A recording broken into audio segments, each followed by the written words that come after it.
এই ধরনের পাঠা কিনতে চান অবশ্যই কিন্তু আসবেন। আমাকে ডিট দিছিল বাট এই চট্টগ্রাম।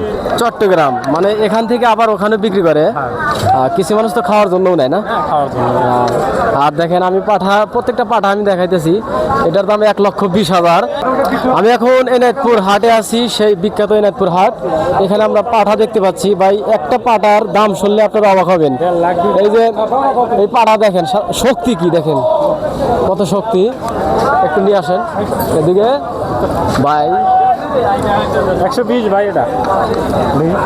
এই পাঠা হলো 120। এই দেখেন 120, 1,20,000 টাকা ভাই একটা পাঠা। দেখেন কি পরিস্থিতি।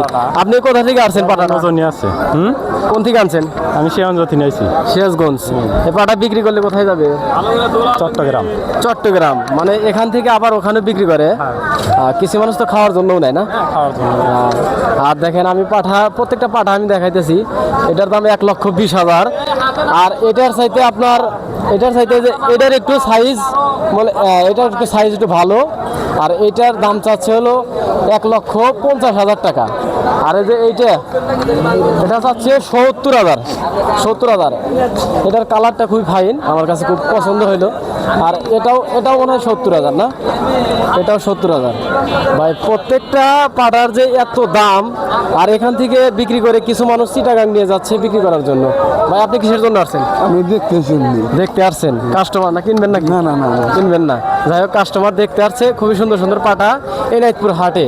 আসলে আপনারা যারা এখনো এই এনায়তপুর হাটে পাঠাগুলা এই ধরনের পাঠা কিনতে চান অবশ্যই কিন্তু আসবেন। আমাকে ডিট দিছিল বাট এই দেখেন 70,000 টাকার পাঠা। যাই হোক, সবাই ভালো থাকবেন। ধন্যবাদ সকলকে।